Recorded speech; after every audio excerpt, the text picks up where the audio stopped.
Druženje i učenje u okviru fotoradionice Through the Lens i dalje ne prestaje. Trenutno se nalazimo na našoj drugoj lokaciji, a to je Tera. Zadovoljni sam na drugom lokaciju i čini mi se da su drugi ljudi zadovoljni i mislim da smo jedan veliki uspeh postigli ovim početnim stepom. Ovo je prvi korak, nadamo se će biti i više i da će ti koraci sledeći biti veći.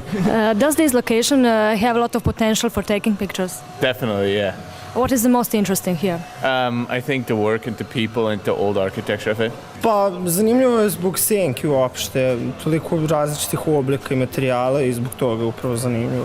Have you ever seen such a large terracotta sculptures like outside? I don't think I've ever seen sculptures like this, so it's quite interesting. I haven't even been outside yet, so. What will you here probably photograph? I don't know. I think, well, I don't know, looking around, I guess, the environment and people working here. Dobro je, super je, lepe skulpture i prijatno je. Portreti, to mi je jako zanimljivo, zato što je baš do detalja i na fotografiji izgleda kao da si neko vas uslikao.